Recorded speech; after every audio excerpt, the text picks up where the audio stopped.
ఆకాశం మబ్బులతో నిండిపోయినా, ఆవేదన గుండెనే పిండి వేసినా, నిరీక్షణతో సాగేదా ఎంత దూరమైనా, నిరీక్షణతో సాగేదా ఎంత దూరమైనా, సమీపించనీయక చింతలేశమైనా, సమీపించనీయక చింతలేశమైనా, సర్వశక్తుడైన యేసు నాతో ఉండగా, దివ్యమైన సన్నిధి నా చుట్టూ ఉండగా, సర్వశక్తుడైన యేసు. అందరూ పడదాం, మరల పడదాం. సర్వశక్తుడైన యేసు నాతో ఉండగా, దివ్యమైన సన్నిధి నా చుట్టూ ఉండగా, నిరీక్షణతో సాగేదా ఎంత దూరమైనా, నిరీక్షణతో సమీపించనీయక చింతలేశమైనా, సమీపించనీయక చింతలేశమైనా, సర్వశక్తుడైన యేసు నాతో ఉండగా, దివ్యమైన సన్నిధి నా చుట్టూ ఉండగా, సర్వశక్తుడైన యేసు, దివ్యమైన సన్నిధి నా చుట్టూ ఉండగా. చప్పట్లు కొడుతూ పాడదాం.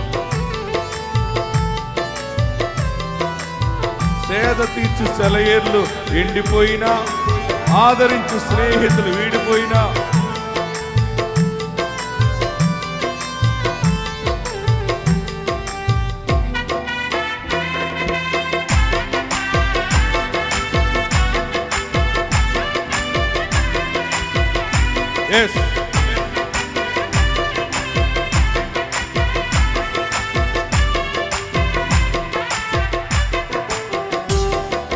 సేద తీర్చు సెలయేర్లు ఎండిపోయినా, ఆదరించు స్నేహితులు వీడిపోయినా,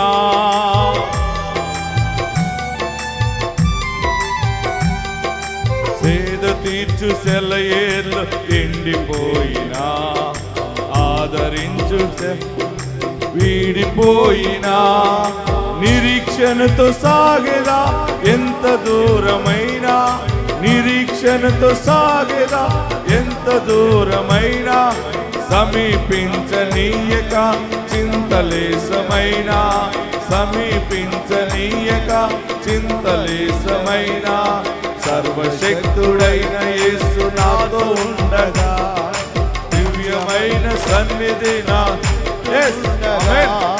సర్వశక్తుడై సత్య స్వరూపైన వాడు ఉండగా, దివ్యమైన సన్నిధి నా చుట్టూ ఉండగా, నిరీక్షణతో సాగేదా ఎంత దూరమైనా, నిరీక్షణతో సాగేదా ఎంత దూరమైనా, సమీపించనీయక చింతలేశమైనా, సమీపించనీయక చింతలేశమైనా.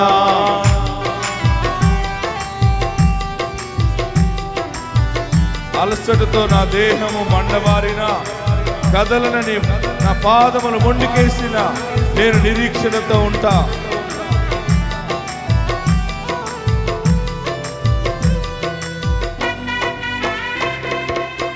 కప్పుడు కొడతాం, భజన చేద్దాం. స్తుత్యాగం అర్పించేవాడు నన్ను మహిమపరుచుతున్నాడని దేవుని వాక్యం సెలవిస్తోంది.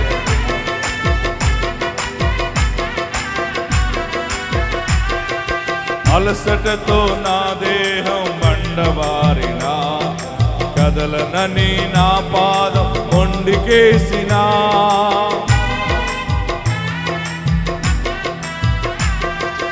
అలసటతో నా దేహం మండబారిన, కదలనని నా పాదం మొండికేసిన, నిరీక్షణతో సాగేదా ఎంత దూరమైనా, నిరీక్షణతో ఎంత దూరమైనా, సమీపించనీయక చింతలేశమైనా, సమీపించనీయక చింతలేశమైనా, సర్వ సర్వశక్తుడైన యేసు నాతో ఉండగా, దివ్యమైన సన్నిధి నా చుట్టూ చేతులు పైకెత్తి చెప్పండి కొడతాం.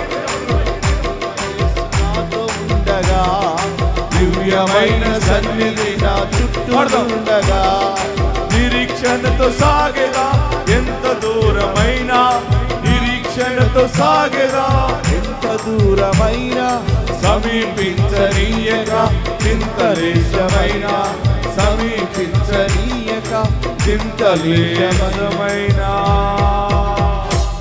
హల్లెలూయా. ప్రియులరా, ఏ ఆశతో వచ్చేవో, ఏ కోరికతో వచ్చేవో, ఎలాగొచ్చేవో తెలియదు, కానీ ఈ దినము ఒక ఆశీర్వాదంతో ఇక్కడి నుంచి నువ్వు సెలవు తీసుకుంటావు. ఆత్మ మీకు తోడుండుగాక. ఈరోజు శుభవార్త ఏంటంటే, మనము దేవుణ్ణి నమ్మటము కాదు, మనల్ని దేవుడు నమ్మాలి. ఏం పెట్టుకుని వెళ్ళాలి ఈరోజు? చెప్పాలి, గట్టిగా చెప్పరే. దేవుడు నన్ను నమ్మాలి. చూడండి, బైబిల్ ఏం చెప్తుందంటే, నమ్మకమైన వానికి దీవెనలు మెండుగా వచ్చును. నమ్మకమైన వానికి నమ్మకత్వం ఎక్కడిదా తీసుకెళ్తుందంటే చాలా ఎత్తుకు తీసుకెళ్తుంది. ప్రియులరా, నా జీవితంలో ఎన్నో అనుభవాలు నేను నేర్చుకుని మీకు బోధిస్తూ ఉన్నాను. నేను బైబిల్ తర్బీదు పొందుకున్నాను. నేను 2 ప్రదేశాల్లో బైబిల్ తర్బీదు అంతా పొందుకున్నాను. నేను అంతా తెలుసుకున్న సత్యం ఏంటంటే, దేవుడు మనిషిని నమ్మాలి.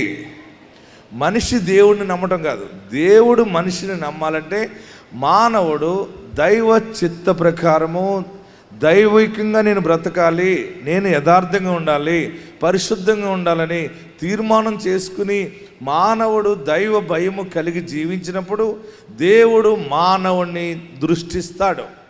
అందుకని మనుషుల ఎదుట నీ జీవితాన్ని దేవుడు తలగా నియమిస్తాడు. ఆమెన్. గట్టిగా హల్లెలూయా చెబుదాం. కొద్ది నిమిషాలు దేవుని వాక్యాన్ని ధ్యానం చేసుకుందాం. అందరూ కూడా బైబిల్ ఉన్నవారు తెరవండి. జీవం గల దేవుని సన్నిధానంలో పరిశుద్ధ ఆత్మదేవుడు మనకిస్తున్న వాక్యము ఆదికాండము 41వ అధ్యాయము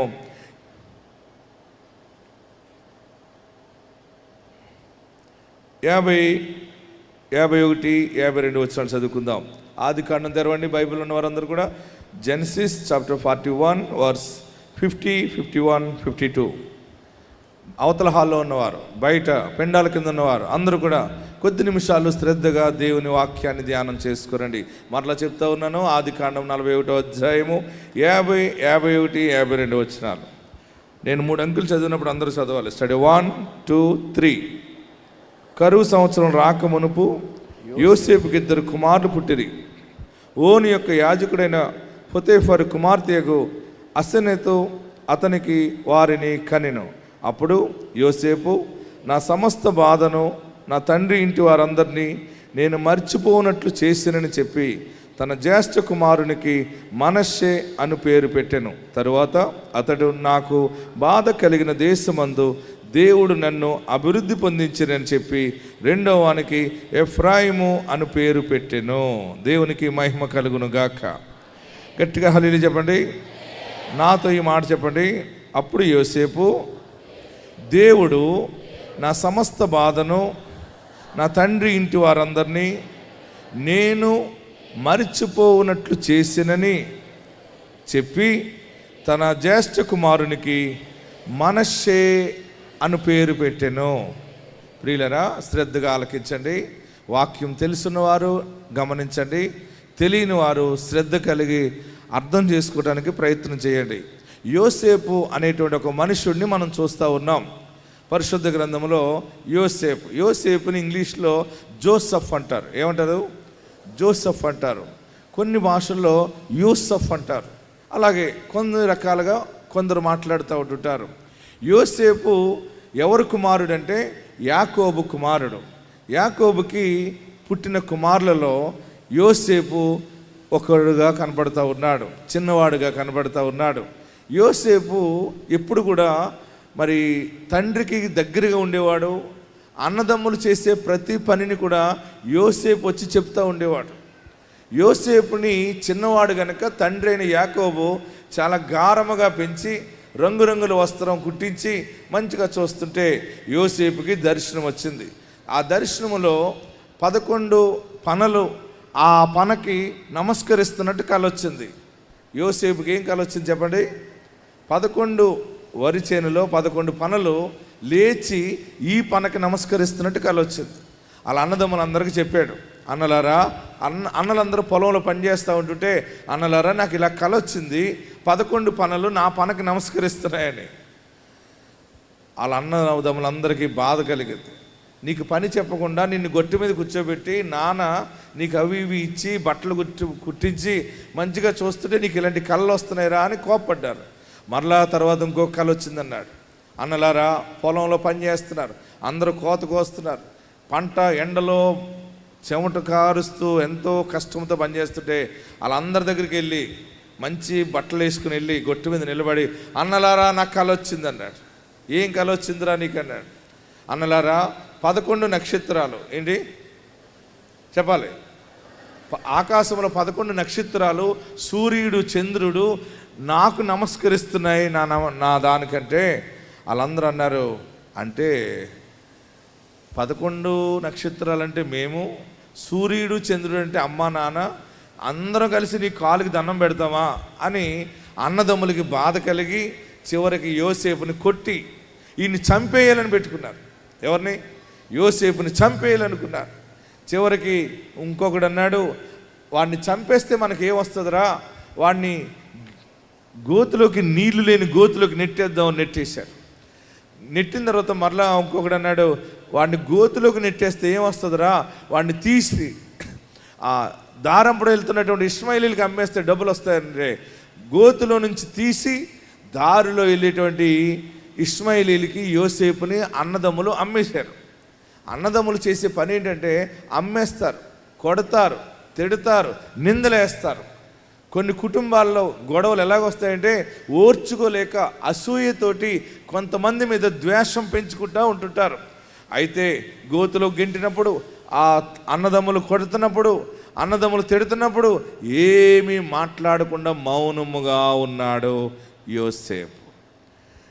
ఇష్మాయిలీలు అమ్మారు. నేను వెళ్ళి నా ప్రాంతానికి యోసేపుని ఏ గోతులో పాడేశారో, ఎక్కడి నుంచి అమ్మేశారో, నేను యోసేపుని తీసుకెళ్ళిన ఆ రూట్లో ప్రయాణం చేశాను. మొన్న ఈజిప్ట్ వెళ్ళాను. ఈజిప్ట్ వెళ్ళినప్పుడు ఇజ్రాయెల్ నుంచి ఈజిప్ట్ వెళ్తూ ఉంటుంటే నాకు మధ్యదారిలో చాలా దుఃఖమైంది. ఎర్ర సముద్రం మీదుగా నేను బస్సులో కూర్చుని అలా తిరుగుతూ ఎడారిలో నేను ప్రయాణం చేస్తుంటే నాకు బాధ అనిపించింది. ఎందుకంటే అన్నదమ్ములు తల్లిదండ్రులకి దూరం అయిపోయి చేసినారు. అన్నదమ్ములు యోసేపుని తెలియని మనుషులకు అమ్మేస్తే ఎంత దుఃఖముతో ఈ దారిలో ప్రయాణం చేస్తుంటాడో అనుకున్నాను. ఏడుస్తూనే వెళ్ళాడు. చివరికి ఐగుప్తు దేశంలో ఈజిప్ట్కి వెళ్ళిపోయాక అక్కడ మాయాబజార్ ఉంది. ఆ మాయాబజార్లో యోసేపుని అమ్మివేశారు. యోసేపుని బర్రెలు అమ్మినట్టుగా అమ్మేశారు. అక్కడ యోసేపుని మాయాబజార్లో మళ్ళీ వారమ్మితే ఒక ఉద్యోగస్తుడు కొనుక్కున్నాడు. ఆయన వాళ్ళ ఇంట్లో పని మనిషిగా తీసుకున్నాడు. మళ్ళీ ఆ పని మనిషిగా ఉండి ఆ ఇంట్లో నమ్మకత్వంగా ఉండి ఎదుగుతూ ఉంటే ఆయన భార్య లేని నింద ఆయన మీద వేసింది. వేసేటప్పటికి ఆయన సెంట్రల్ జైల్లో వేసారు. సెంట్రల్ జైల్లో పడేస్తే అప్పుడు ఆ సమయంలో రాజుగారికి కల వచ్చింది. ఆ కలభావం ఎవరో చెప్పకపోతే జైల్లో ఉన్నటువంటి యోసేపు దైవ జ్ఞానము కలిగి, దైవాత్మ కలిగి ఆ దర్శన భావాన్ని యోసేపు చెప్పాడు.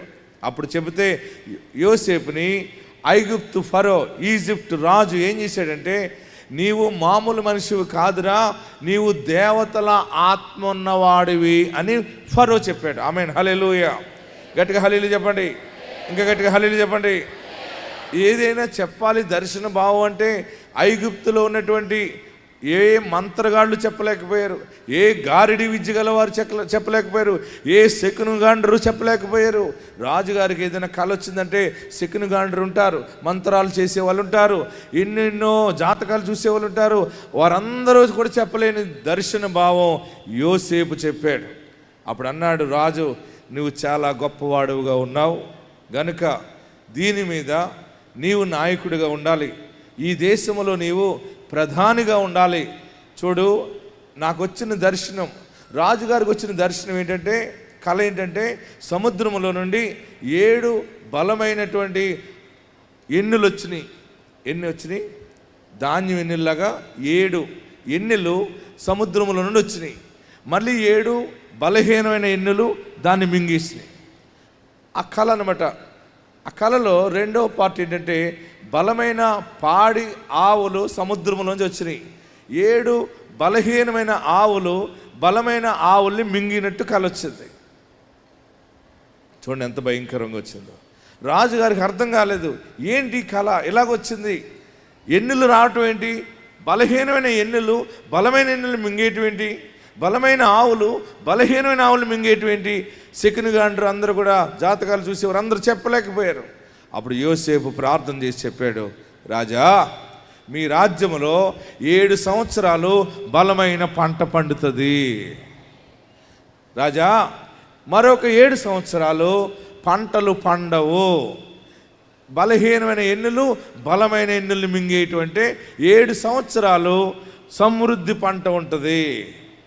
మరి ఆవులు ఏంటన్నాడు, అయ్యా సముద్రంలో నుండి 7 ఆవులు, బలమైన ఆవులంటే 7 సంవత్సరాలు పాడి పంటలు నీ రాజ్యంలో సమృద్ధిగా ఉంటాయి.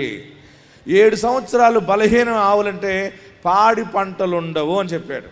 అప్పుడు రాజు అన్నాడు, రే ఇది చాలా కరెక్ట్గా చెప్పావు నువ్వు అని చెప్పి, నేను పేరుకి రాజునే కానీ నీవు ప్రైమ్ మినిస్టర్గా ఉండాలి, ప్రధానిగా ఉండాలని చెప్పి యోసేపుకి ఆ యొక్క రాజుగారు మెడలో గొలుసు తీసి మెడలో వేసి ఉంగరం పెట్టి ప్రధానిగా చేసినప్పుడు యోసేపుకి చాలా పెళ్లి సంబంధాలు వచ్చినాయి. ఉద్యోగం సద్యోగం అంటారు తెలుసా చాలామందికి. ఉద్యోగం ఉంటే పెళ్లి కూతుర్ని ఇవ్వటానికి వస్తారు. ఉద్యోగం లేనివాడికి ఎవరైనా పెళ్లి కూతుర్ని ఇస్తున్నారా? చెప్పరే మీరు అందరూ. ఏం ఉద్యోగం చేస్తున్నాడు, ఏం చేయడండి, ఖాళీగా ఈదులో కూర్చుంటాడండి, మామిడి పళ్ళు తింటాడండి అంటే పెళ్లి కూతుర్ని ఇస్తారా? ఇప్పుడు ఎవరికి కూడా ఇప్పుడు పెళ్లి కొడుకులు ఎక్కువైపోయారు, పెళ్లి కూతురు తగ్గిపోయారు. ఇప్పుడు ఎవరైనా ప్రార్థన చేయమని అడిగేది, ఇంతకుముందు ఏమంటే మా ఇంట్లో 2 అమ్మాయిలు ఉన్నారు పాస్టర్ గారు, పెళ్ళిళ్ళు అయ్యేలాగా ప్రార్థన చేయండి అనేవారు. ఇప్పుడు ఏమంటారు తెలుసా, మా అబ్బాయి కోసం ప్రార్థన చేయండి. మొన్న ఒక 2 సంబంధాలు వచ్చినాయి, నచ్చలేదని వెళ్ళిపోయారటి. పెళ్లి కొడుకులు ఎక్కువైపోయారు. ప్రియులరా, ఉద్యోగం లేదు, ఏమీ లేకపోతే సంబంధాలు రావు. కానీ దిక్కులేని యోసేపుకి డైరెక్ట్గా ప్రధానమంత్రి పోస్ట్ వచ్చింది. హల్లెలూయా. నేను చెప్పేది సరదాగా స్టోరీ కాదు ఇది. నేను వెళ్ళి ఐగుప్తు దేశం అంతా తిరిగి రీసెర్చ్ చేసి నిజమని నమ్మి నేను మీకు బోధిస్తూ ఉన్నాను. ఈ రోజుకి యోసేపు చరిత్ర అంతా క్లియర్గా ఉంది ఈజిప్ట్లో. ఆమేన్. ప్రియులరా, అన్నదమ్ములు కొట్టి తిట్టినా చివరికి యోసేపు జీవితము ప్రధానిగా నిలబడ్డాడు. ప్రధాని అయిన తర్వాత ఎస్కార్ట్ ఇచ్చారు, సెక్యూరిటీ ఇచ్చారు, ఆయనకు ఒక వాహనం, స్పెషల్ బంగళా ఇచ్చి అప్పుడు యోసేపుకి రాజుగారే ఆ రాజ్యంలో ఒక అమ్మాయిని ఇచ్చి పెళ్లి చేశాడు. ఆ పెళ్లి చేస్తే మొదటగా కొడుకు పుట్టాడు. వాక్యంలోకి వెళ్తున్నాం మనం. మొదటగా ఎవరు పుట్టారు? మగ సంతానం కలిగింది. ఆ మగ పిల్లవాడిని పుట్టినప్పుడు ఆ పిల్లవాడిని ఇలా ఎత్తుకుని తను మాట్లాడుతున్న మాట అన్నమాట ఇది. ఏమంటున్నాడు? అప్పుడు యోసేపు, దేవుడు నా సమస్త బాధను, నా తండ్రి ఇంటి వారందరినీ నేను మరిచిపోవునట్లు చేసినని చెప్పి తన జ్యేష్ఠ కుమారునికి మనష్షే అను పేరు పెట్టెను. ఈరోజు సందేశం యొక్క అంశం ఏంటంటే మనష్షే. రాసుకోండి. మనష్షే అంటే మరచుట. మనష్షే అంటే ఏంటి? గట్టిగా చెప్పాలి. మరచుట. మొదటిగా కలిగిన సంతానంలో ఆ బిడ్డకు పెట్టిన పేరు ఏంటంటే మనష్షే. ప్రియులరా, ఈరోజు ఆశీర్వాద వాగ్దాన వాక్యం ఏంటంటే, దేవుడు నీ సమస్త బాధను, నీ దుఃఖమును మరిచిపోయేంతగా దేవుడు నిన్ను ఆశీర్వదించుచున్నాడు. చాలా సమయాల్లో మనం బాధ కలుగుతూ ఉంటుంది. ఎవరైనా మోసం చేసినా, భర్త పలకరాని మాట మాట్లాడినా, కుటుంబంలో ఎవరికైనా డబ్బులు ఇచ్చి వారు అడ్డం తిరిగినా, మనం మేలు చేస్తే మనకి వారు కీడు చేశారనుకోండి, తట్టుకోలేక ఏడుస్తూ చాలా కాలం నుండి నిద్రపోకుండా ఉంటాం. చాలామంది అప్పుల పాలైపోయి వారికి ఉన్న బంగారం అంతా అమ్ముకుని తాకట్టెట్టుకుని వదిలిపించలేక చివరికి దరిద్రంలో ఉండిపోయినప్పుడు ఏడుపు వస్తూ ఉంటుంది. ఎలాంటి గాజులు చేయించుకున్నాను, ఎలాంటి గొలుసు ఉండేది, నాకు ఎలాంటి చెవులు ఉండేవి, ఇంత పొడుగు ఉండేది, 2 వేసుకునేదాన్ని. పెద్ద పెద్దవాళ్ళు పెళ్ళికి పిలిస్తే 2 గొలుసులు వేసుకునేదాన్ని, చిన్నవాళ్ళు పిలిస్తే 1 గొలుసు వేసుకునేదాన్ని. ఏదైనా కష్టం వస్తే 1 తాకట్టెట్టుకుని 1 మెడలో ఉంచుకునేదాన్ని. ఈరోజు నాకు చేతిని ఉంగరం కూడా లేదు, కనీసం ముక్కు పుడక కూడా లేకుండా పోయింది అని ఏడుస్తూ, ఎరుబాగులు మొగుడు కనబడితే ఆడిని పట్టుకుని తిడుతూ, ఈ మొగుడోడు తిరంగా ఉంటే, వీడికి జ్ఞానం ఉంటే నా బంగారం పోవునా, ఉమ్మళ్ళలో పెట్టేశాడు, మా అత్తగారు నా మొగుడిని మోసం చేసింది, నా మొగుడే ఎర్రుబాగులోడు, మా మరిది గారు మంచోడు, లేకపోతే మా మరిది నా భర్త ఎరుబాగులోళ్ళు, మా ఆడబోడ్స్ అన్ని పట్టుకెళ్ళిపోయింది భగవంతుడా అని తలబాదుకుంటూ ఏడుస్తూనే నిద్రపోకుండా ఉన్నావేమో. నిద్రపోకపోతే రోగాలు వస్తాయి. ఏమొస్తాయి? చాలామంది ఎరువుని పట్టుకెళ్ళి తాకట్టెట్టుకుంటున్నారండి. మనం చెప్పేటప్పుడు పాస్టర్ గారు ఎరువుని పట్టుకెళ్ళి తాకట్టెట్టుకున్నారండి. గట్టిగా అడిగితే అన్నదట, నువ్వు గట్టిగా మాట్లాడేవనుకో అమ్మి పాడేస్తాను అన్నాడట. ప్రియులరా, కొన్ని సమయాల్లో కష్టాలు, కొన్ని సమయాల్లో బ్యాంక్ లోన్ తీసుకుని కట్టలేక ఇల్లు అప్పు కింద వెళ్ళిపోయి ఉండవచ్చు, భూమి పోయి ఉండవచ్చు, పిల్లలు పుట్టినట్టు పుట్టి చేతులని చనిపోయి ఉండవచ్చు, అబార్షన్ అయిందని ఏడవచ్చు, లేకపోతే అన్యాయం జరిగిందని ఏడవచ్చు. ఏదో ఒక బాధ నీ మీద ఏలుబడి చేస్తుందేమో. ఈరోజు పరలోకము నుండి దేవుడు తన సేవకుడి ద్వారా, వాక్యం ద్వారా నీకిస్తున్న గొప్ప మాట ఏంటంటే, నీ చేతిలో మనశ్శేని నువ్వు చూడబోతున్నావు. మనశ్శే అంటే మరచుట. ఆమేన్. బాధ మర్చిపోవాలంటే మర్చిపోతామా? చెప్పండి. ఎవరైనా పలకరించడానికి వచ్చినప్పుడు ఏడవకమ్మ అంటే ఏడుపు ఆగుతుందా? వాళ్ళ గురించి ఆలోచన చేయక వదిలేసేయండి, వదిలేస్తామా? మరి బాధ ఎలా పోతుంది మీరు చెప్పండి.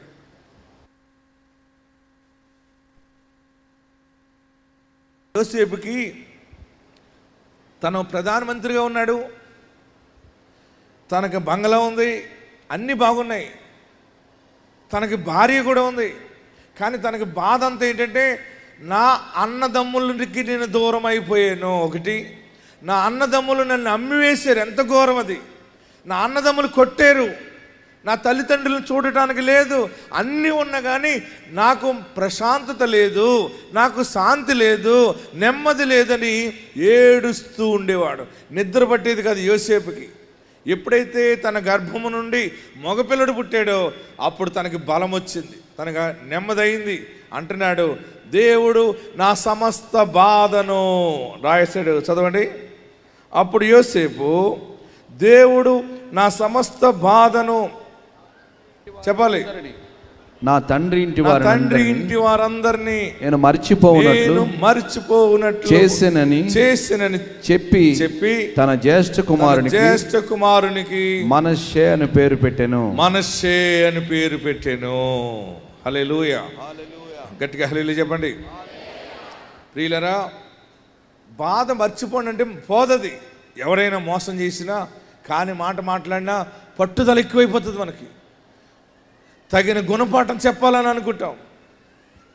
అలాగా పట్టుదలకి వెళ్ళిపోయి ఇంకా లాస్ అయిపోతాం తప్ప, శరీరం బలహీనమైపోతుంది తప్ప నీకు ఉపయోగపడేది ఏముండదు.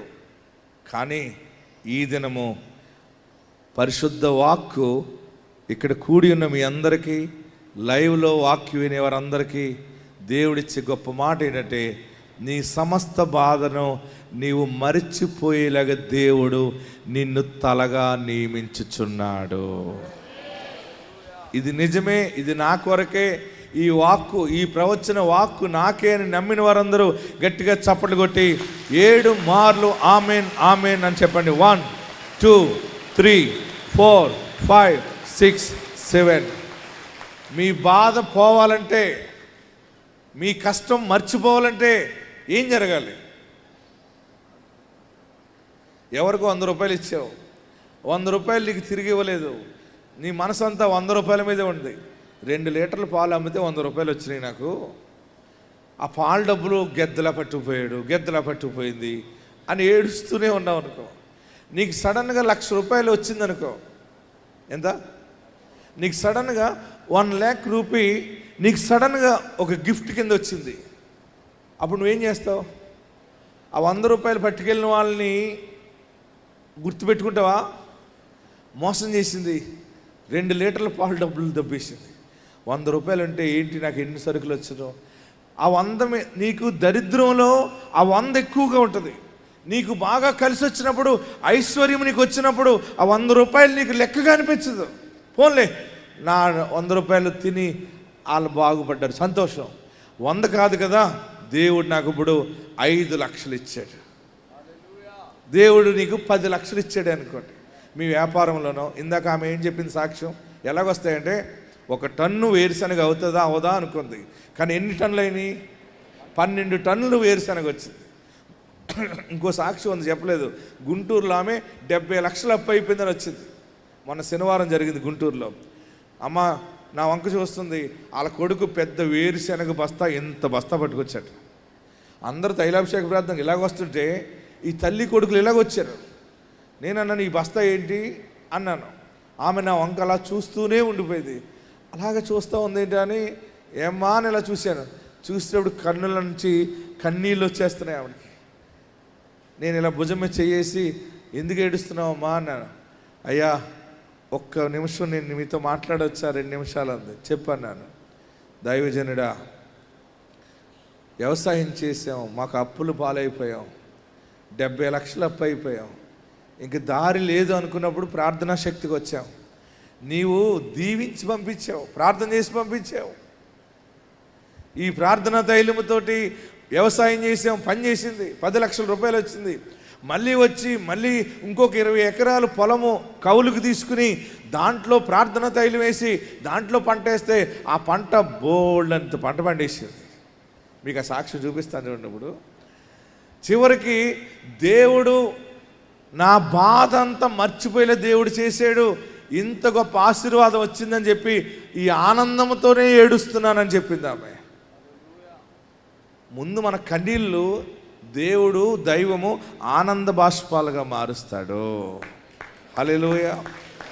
ఈ సాక్ష్యం చూద్దాం చూడండి. ఈమె ఆ వేరుశనగ బస్తా ఎంత మాకు ఇన్ని వేరుశనగకాయలు వచ్చినాయి ఇప్పుడు చూడండి. ఈమె మొన్నే శనివారం చెప్పింది. ఈ సాక్ష్యం ఏంటంటే ఒకసారి.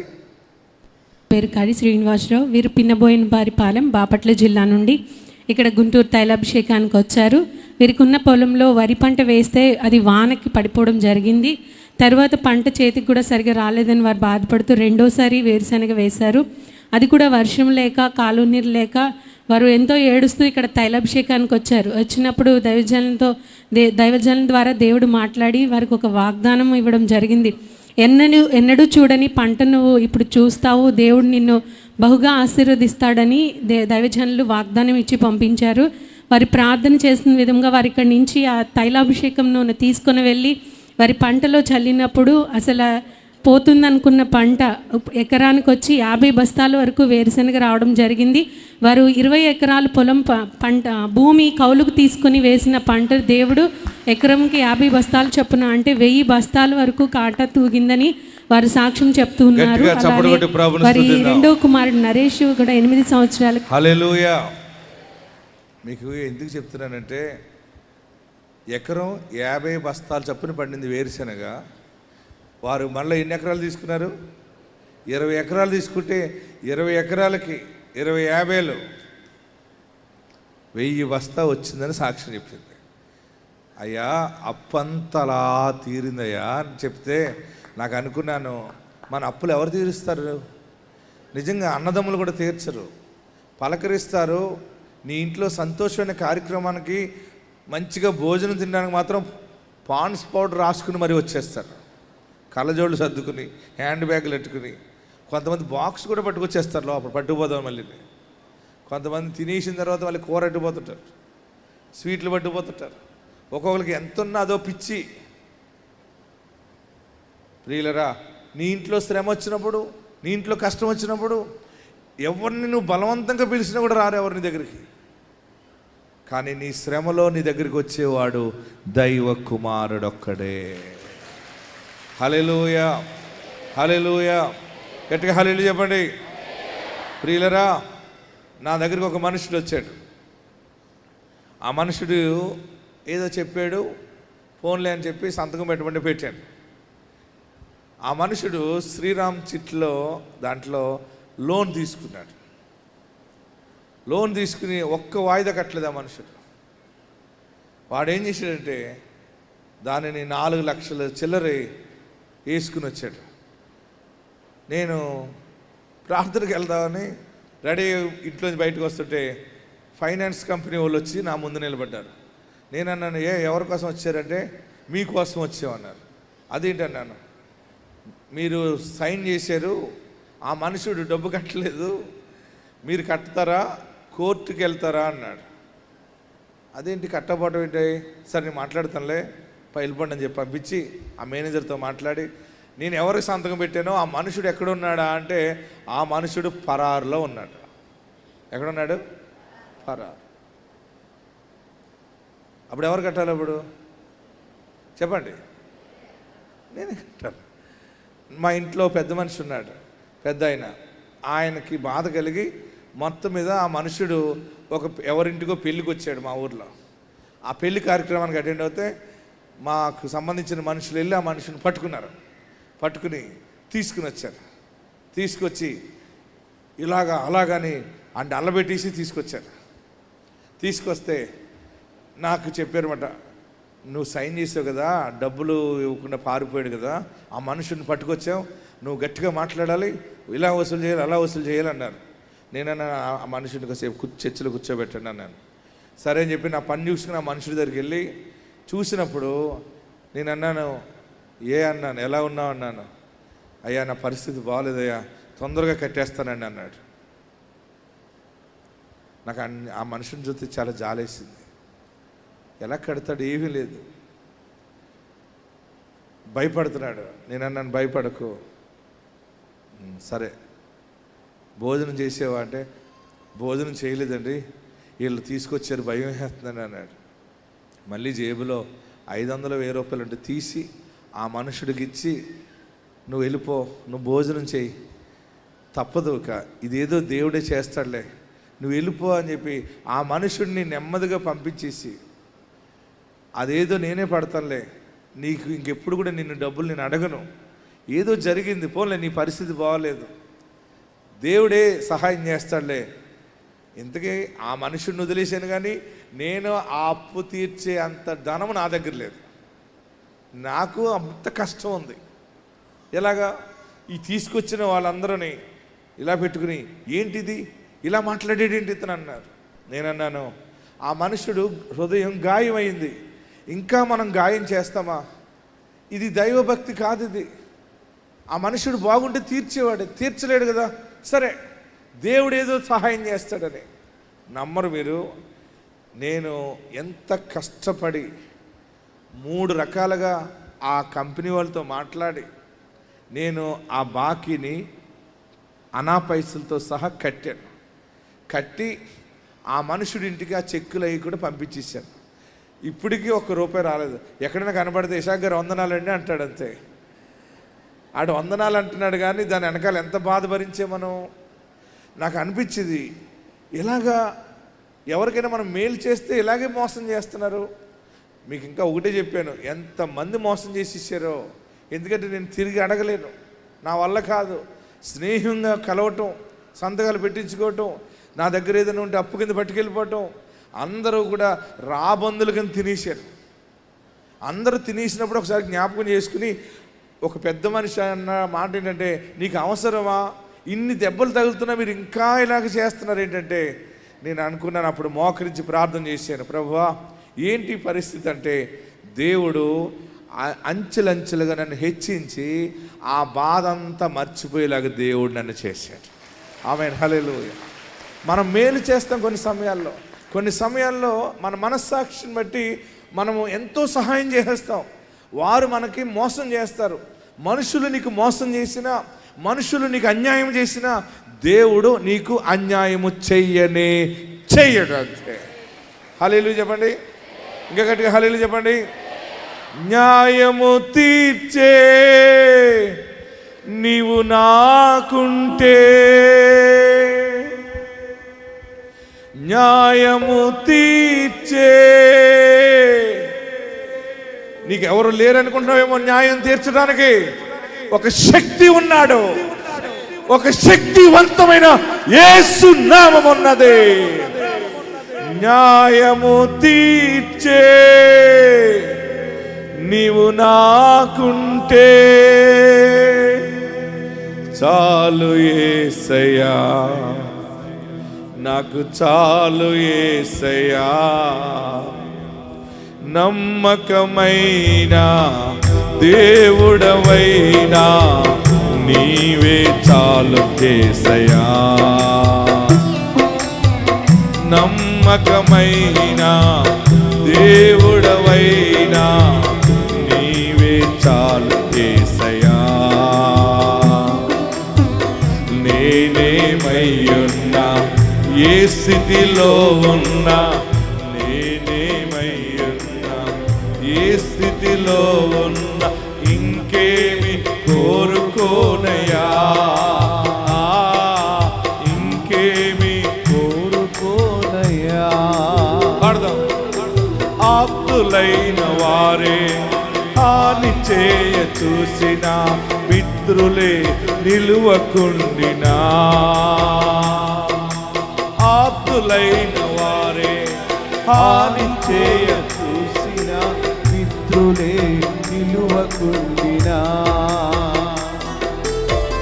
న్యాయము తీర్చే నీవు నాకుంటే, న్యాయము తీర్చే నీవు నా న్యాయాధిపతివి. చాలు యేసయ్యా, చాలు యేసయ్యా. నమ్మకమైన దేవుడవైనా నీవే చాలు యేసయ్యా. కష్టకాలమందు గుండె జారిపోయినా, గమ్యమే తెలియకుండినా,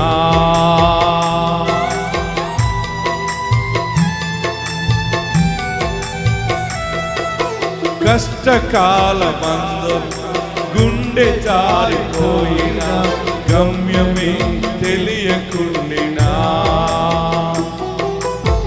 సాయము చేసే నీవు నాకుంటే, సాయము చేసే ఆయన సహాయం చేస్తాడు. చాలు యేసయ్యా. ఆమేన్. చాలు యేసయ్యా, చాలు యేసయ్యా, నాకు చాలు యేసయ్యా. నమ్మకమైన దేవుడవైనా నీవే చాలు యేసయ్యా. నమ్మకమైన దేవుడవైనా నీవే చాలు యేసయ్యా. నేనేమయ్యున్నా, ఏ స్థితిలో ఉన్నా, నేనేమయ్యున్నా, ఏ స్థితిలో ఉన్నా ఇంకేమి కోరుకోనయ్యా, ఇంకేమి కోరుకోనయ్యా. జ్ఞానమంత చూపి శక్తి దార పోసిన నష్టమే మిగులుచుండినా,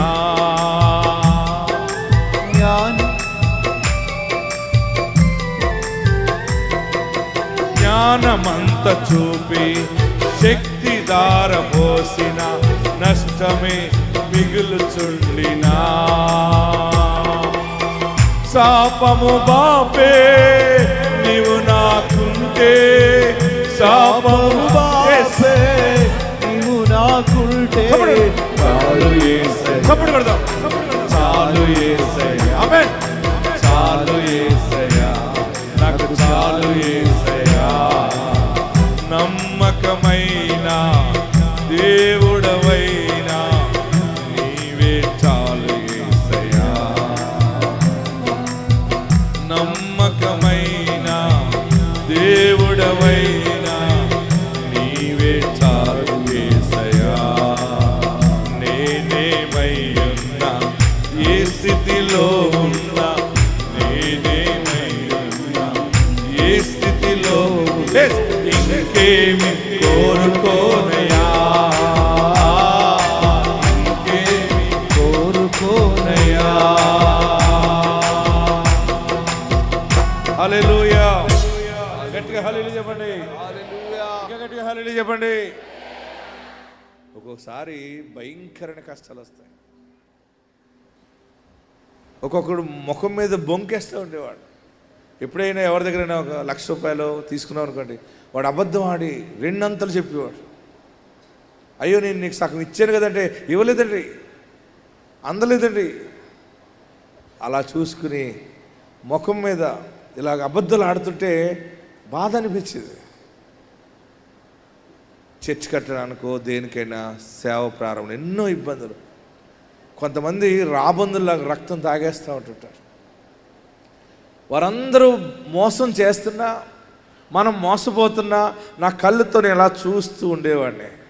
నాకు అనుకునేవాడిని, ప్రభువా వీళ్ళని క్షమించు, నీవు నాకు మాత్రం న్యాయం చేస్తావు. మనుషులు అన్యాయం చేసినా నీవు న్యాయం చేస్తావు బాబు. నేను ఇంట్లో అమ్మ నాన్నకి ఏది చెప్పేవాడిని కాదు. నేను ఏది తెలియకూడదని అనుకుంటే అదే వారికి తెలిసిపోయేది. చాలా ఇబ్బందులు ఉండేవి, చాలా కష్టాలు. అప్పుడు నా ప్రార్థన దేవుడు ఆలకించాడు. దేవుడు నన్ను నా సమాజంలో నా కుటుంబాల మధ్య పర్వతం పైన పెట్టాడు. నన్ను నేను ఆశీర్వదించబడ్డాక నా కష్టము దేవుడు ఆశీర్వదించిన తర్వాత ఇప్పుడు నన్ను మోసం చేసిన వాళ్ళు అందరూ కనబడుతుంటారు. వారి అందరితో నేను మాట్లాడతాను. ఇంకేంటి తెలుసా, నా కార్లో కొన్ని చాక్లెట్లు పెట్టుకుంటాను, నా కార్లో కొన్ని డ్రై ఫ్రూట్స్ పెట్టుకుంటాను. వారు ఎదురు పడినప్పుడు వారిని ఉట్టిగా పంపలేక వారికి అవి ఇచ్చి తినండి అని చెప్తాను. ఎవరైనా ఇబ్బందిగా ఉంటే ఆగి వారికి కొంచెం డబ్బులు చేతులు పెట్టి అన్నీ ఉన్నాయా అని పలకరిస్తున్నాను ఈ రోజుకి కూడా. ఎందుకంటే దేవుడు నా సమస్త బాధను మర్చిపోయేలాగా దేవుడు చేశాడు. బహుశా మీ ఇంట్లో మీ అత్తగారే నీకు అన్యాయం చేసి ఉండవచ్చు, లేదా మీ మామగారు అన్యాయం చేసి ఉండవచ్చు, లేదా నీ బిడ్డలు నీకు మోసం చేసి ఉండవచ్చు. ఎవరు ఏది చేసినా నీ కుటుంబీకులు, నీ రక్త సంబంధాలు, దేవుడు ఈ దినాన్ని నీకు ఇచ్చే మాట ఏంటంటే, ఆ కష్టాలు బాధలు వారిని చూసి కోపగించే స్థితి కాకుండా వారికి నీవు ఇంకా ఇచ్చే పరిస్థితుల్లో దేవుడు నిన్ను తలగా నిలబెడుతున్నాడు. మనషే, ఆమేన్. ఈరోజు ఆశీర్వాదము మనషే. చెప్పండి, ఈరోజు నా ఆశీర్వాదము మనషే. మనషే అంటే ఏంటి? మరచుట. మీరు ఇంటికి వెళ్ళినప్పుడు, ప్రయాణం వెళ్ళినప్పుడు ఆటో డ్రైవర్ చెప్పండి మనషే అంటే ఆడు గబుక్కున ఆటో వదిలేసి ఎట్టున పారిపోతాడు. వాళ్ళు ఆడికి ముందు చెప్పండి, రే ఈరోజు వాక్యం ఎదురా, కార్ డ్రైవ్ చేస్తున్నావు అని చెప్పండి. మీరు ఇంటికి వెళ్ళాక మీ కుటుంబ సభ్యులు చెప్పండి, ఈరోజు ఇబ్బందులు ఉన్నాయి కానీ దేవుడు ఈ ఇబ్బందులన్నీ మర్చిపోయేలాగా దేవుడు చేస్తాడు. మర్చిపోమంటే మర్చిపోలేం. మన పరిస్థితి మారితేనే ఆ బాధను మనం మర్చిపోతాం. ఆమేన్. మనం కోల్పోయింది 100 రెట్లు చూస్తేనే మర్చిపోతాం. నీవు ఎక్కడ ఏది కోల్పోయావో, ఎక్కడ అప్పులు పాలైపోయావో, ఎక్కడ వడ్డీల మీద వడ్డీలు కడుతున్నావో, ఎక్కడ అన్యాయముగా బలైపోయావో దేవుడు 1000 రెట్లుగా నిన్ను పైకి హెచ్చిస్తా ఉన్నాడు. దేవుడు నాకు ఇచ్చిన వరముతో నేను మీ మీద చేతుల నుంచి ప్రార్థిస్తాను. మీరందరూ రాసి పెట్టుకోండి, ఈ సంవత్సరము దేవుడు బహుగా దీవిస్తాడు. కోల్పోయినవన్నీ వస్తాయి.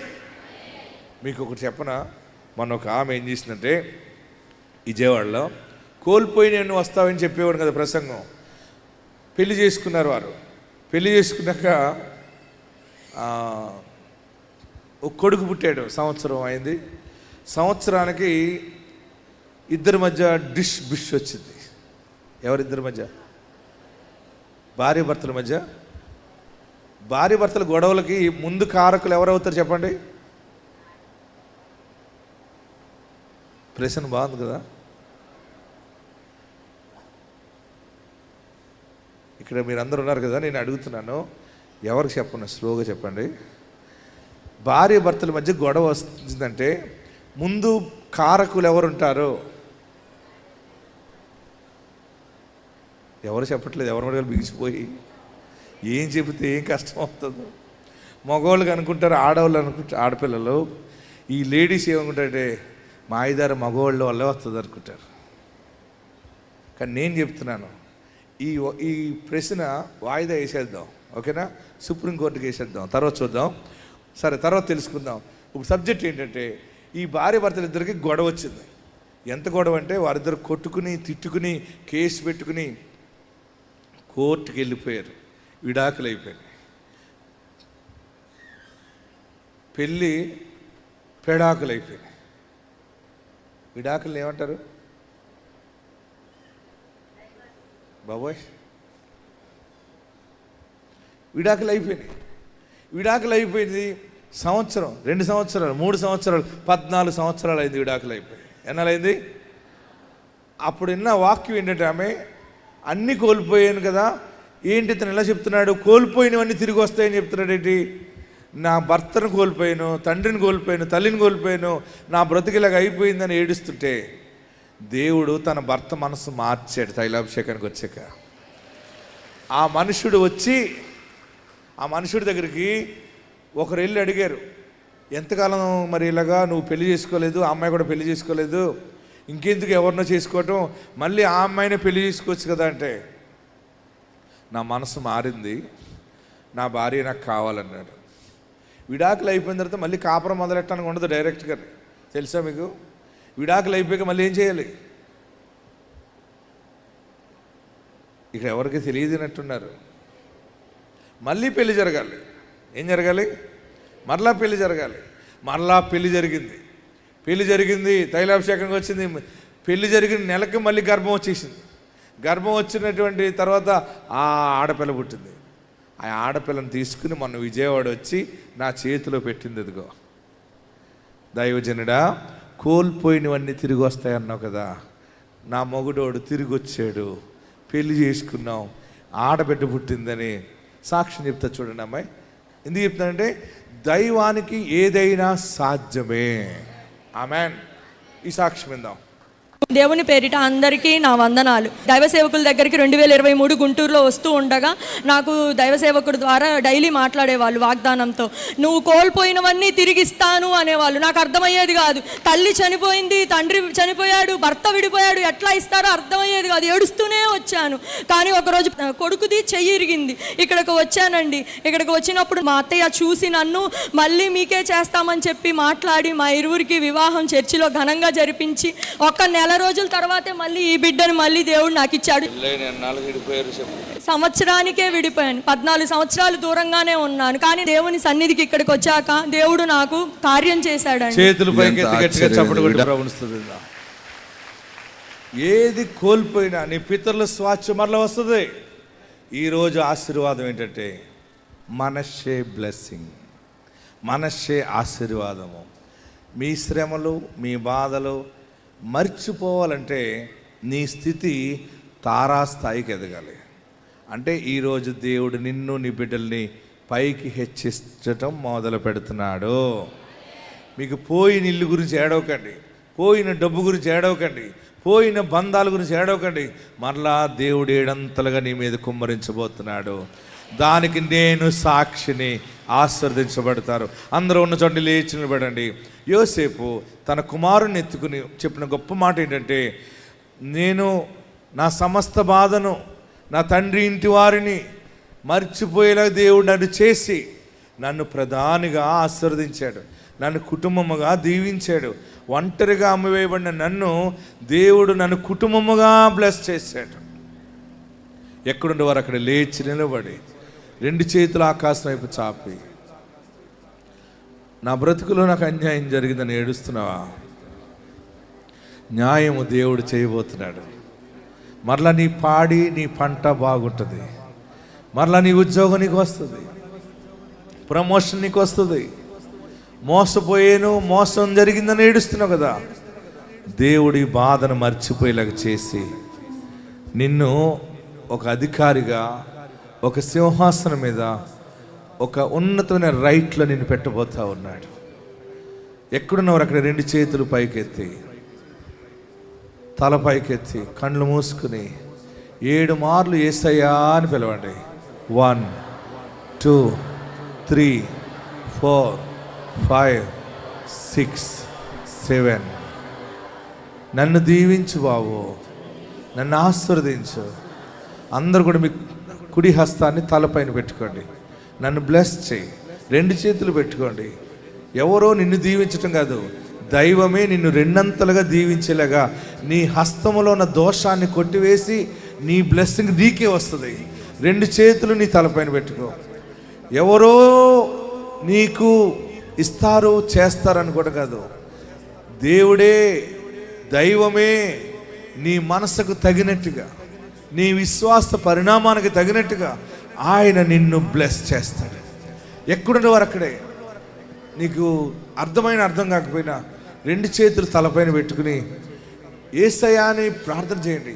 యేసయ్యా అంటే అర్థం ఏంటంటే రక్షకుడా, నన్ను రక్షించు. శ్రమల్లో నుండి, బాధల్లో నుండి, రోగములో నుండి, వ్యాధుల్లో నుండి, సమస్యల్లో నుండి, అన్యాయంలో నుండి, మోసములో నుండి అందరూ కూడా నన్ను దీవించు బాబు, నన్ను ఆశీర్వదించు బాబు అని బయట పెండాల కింద ఉన్నవారు, చెట్ల కింద ఉన్నవారు, గార్డెన్లో ఉన్నవారు, అవతల హాల్లో ఉన్నవారు అందరూ కూడా మీరందరూ గట్టిగా ప్రార్థన చేయండి. ఈరోజు నాకు మనస్సే దీవెన కావాలి. ఓడిపోయానని ఏడుస్తున్నావేమో, మార్కులు రాలేదు, ఫెయిల్ అయిపోయాను, ఇది జరిగింది, డబ్బు ఇచ్చి మోసపోయాను, ఇల్లు ఇచ్చి మోసపోయాను, బిడ్డనిచ్చి మోసపోయాను, ప్రేమించి మోసపోయాను. ఏ రీతిగా నువ్వు దెబ్బతిన్నా సరే మరలా దేవుడు నిన్ను ఆ బాధను మర్చిపోయేలా చేసి నీకు పైన లేవనెత్తబోతా ఉన్నాడు. నీ స్థానాన్ని, నీ స్థితిని ఆయన 7 బ్లెస్ చేస్తున్నాడు. 7 times ఆ బ్లెస్సింగ్స్ వస్తాయి, 7 times ఆ దీవెన వస్తుంది. అందరూ కూడా యేసయ్య నన్ను బ్లెస్ చేయి, యేసయ్య నన్ను ఆశీర్వదించు, నాకు నీ రక్షణ దయచేయి, నా పాపాలు క్షమించు, నన్ను పరిశుద్ధినిగా చేయి, నన్ను నీ బిడ్డగా స్వీకరించు. అందరూ ప్రార్థన చేయండి. హల్లెలూయా, హల్లెలూయా, హల్లెలూయా. హల్లెలూయా అనే పదము దైవానికి చాలా ఇష్టమైన మాట. హల్లెలూయా అనే పదం ఉందంటే దైవానికి మహిమ కలుగునట్లుగా అనమాట. అందరూ కూడా హల్లెలూయా అనండి. అలా అనటం ద్వారా ఒక ఆరోగ్యం మనకు వస్తుంది. అలా అనటం ద్వారా దైవాన్ని మనము ఆనర్ చేస్తున్నట్టు అవుతుంది, గౌరవిస్తున్నట్టు అవుతుంది. అందరూ ప్రార్థన చేయండి. ఏ సమస్యతో, ఏ బాధతో కుమిలిపోతున్నావో నీవు దేవుణ్ణి నమ్మటం కాదు, దేవుడు నిన్ను నమ్మే భక్తి నువ్వు చేయాలి. నీకు ఈరోజు నాకు మనందరికి ఇచ్చిన ఆశీర్వాదము మనస్సే ఆశీర్వాదము. మన కష్టాలు, మన బాధలు గుర్తొచ్చినప్పుడల్లా నిద్రపడట్లేదు కదా. నీ కష్టము నీకు గుర్తొచ్చినప్పుడు, నువ్వు మోసపోయిన స్థితికి నీకు గుర్తొచ్చినప్పుడు, నీవు ఆరోగ్యంగా ఉండలేకపోతున్నావు, ఇంత పెద్ద కష్టమా, ఇంత పెద్ద బాధ, ఇంత పెద్ద సమస్య అని ఏడుస్తున్నావు కదా. దేవుడు నిన్ను జ్ఞాపకం చేసుకున్నాడు, దేవుడు నిన్ను జ్ఞాపకం చేసుకున్నాడు. ఇది నాని మనశ్శేవలే నీకు ఆశీర్వాదము. ఏంటంటే నీ బాధలు మర్చిపోతావు, నూతన సంతోషాన్ని స్వాధీనపరచుకుంటావు, దేవుని బిడ్డగా నువ్వు వెలుగుగా ముందుకి కొనసాగుతావు. అందరూ 2 చేతులు పైకెత్తి, అందరూ 2 చేతులు పైకెత్తి, నేను నీ ఎదుట సాగిలు పడుతున్నాను, నీ ఎదుట నేను సరెండర్ అవుతున్నాను, నన్ను బ్లెస్ చేయి బాబు. నా ఇంటి దోషాన్ని క్షమించు, నా ఇంటి మీద ఉన్న పాపము దోషాన్ని క్షమించు, దాన్ని దూరము చేయి, నన్ను పరిశుద్ధపరచు, నీ రక్షణ నాకు దయచేయి. అందరూ ప్రార్థన చేయండి. హల్లెలూయా. మనశ్శేవలే సమస్త బాధను మర్చిపోయేలాగా దేవుడు చేస్తున్నాడు. అందరూ చేతులు దించండి, నమస్కరించండి, ప్రార్థన చేద్దాం. అందరం ప్రార్థనలో ఉందాం. కళ్ళు మూసుకునండి, ప్రార్థన చేద్దాం. హల్లెలూయా, హల్లెలూయా, హల్లెలూయా, హల్లెలూయా, హల్లెలూయా, హల్లెలూయా. అందరం ప్రార్థనలో ఉందాం, దేవుని స్తుతిద్దాం. Thank you lord. దేవుడిచ్చిన అద్భుతమైన వర్తమానాన్ని బట్టి చేతులు పైకెత్తి బిగ్గరగా చప్పట్లు కొడుతూ, మనస్సే ఆశీర్వాదం నాకు ఇచ్చిన వాడా, నువ్వు నమ్మదగిన దేవుడు అయ్యా, నీపై ఆశ పెట్టుకుని వచ్చినప్పుడు ఇదిగో మా హృదయాలను తృప్తిపరిచిన వాడా, నీకు స్తోత్రాలని చెప్దాం.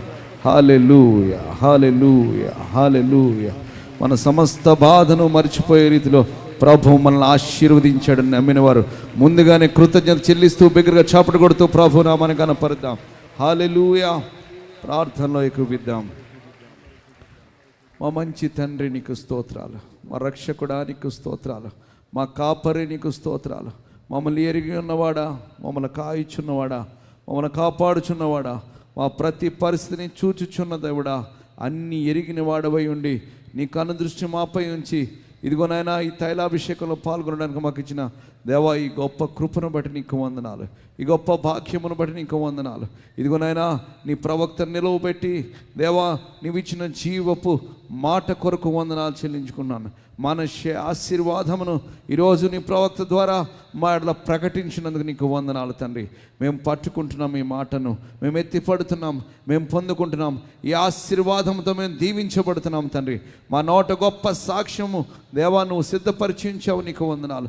మరుసటి నెల తైలాభిషేకంలో ఇదిగో నా బాధనంతటి మర్చిపోయేటట్లు నా ప్రభువు గొప్ప అద్భుతం చేశాడని ప్రతి ఒక్కరు నోరు సాక్ష్యం ఇచ్చునుగాక. ప్రతి ఒక్కరు నీ సన్నిధిలో సాక్షిగా నిలవబడుదురుగాక. వారి జీవితాల్లో మనషే ఆశీర్వాదం పొందుకొందురుగాక. మీరే నీ కృపను విస్తరింపచేయమని, మేలు కొరకు జ్ఞాపకం చేసుకోమని దేవా నువ్వెంతగా మమ్మల్ని ప్రేమిస్తే ఎంత గొప్ప వాగ్దానం ఇచ్చావు బాబు. దేవా నిజంగా మేము ఆదరించబడ్డాం, నిజంగా మేము ఓదార్చబడ్డాం, నిజంగా మేము ధైర్యపరచబడ్డాం బాబు. నీకు వందనాలు తండ్రి. నీవు మమ్మల్ని మరిచిపోలేదు, మమ్మల్ని విడిచిపెట్టలేదు, మమ్మల్ని ఎడబాయలేదు. ఇదిగో ఈ కడప పట్టణానికి దేవా నీ ప్రవక్తను నడిపించి దేవా నువ్వు చూపిన ఈ ప్రేమకై వందనాలు తండ్రి. దేవా నీవు ఇచ్చి నీ మాట కొరకే వందనాలు.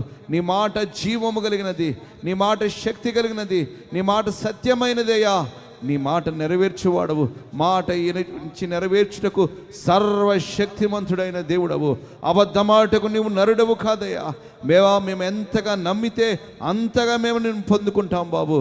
దేవా ఈ మనిషి ఆశీర్వాదాన్ని మా జీవితంలో మీరు సాక్ష్యంగా మార్చినందుకు మరొకసారి ముందుగానే కృతజ్ఞతాస్తులు చెల్లిస్తున్నాం. ప్రతి ఒక్కరిని దీవించండి, ఆశీర్వదించండి దేవా. అనేకులకు ఆశీర్వాదకరంగా ఉంచమని నా సేవకుని మీరు దీవించండి. మంచి ఆరోగ్యం దయచేయండి. ఇంకను కొలతలేని ఆత్మతో నింపి ప్రపంచమంతటా నీ వాక్యంను అనేకులు విడుదల కొరకు, అనేకుల రక్షణ కొరకు నీ బిడ్డను నాయనా దేవా నీ ఆత్మతో నింపి నిలబెట్టి వాడుకోమని కృప చూపించమని నజరేయుడని యేసు సర్వశక్తిగల నామంలో అతి మిక్కిలి వినయంతో బ్రతిమాలి ప్రార్థించి వేడుకొనుచున్నాను తండ్రి. ఆమేన్, ఆమేన్, ఆమేన్. దేవుడిచ్చిన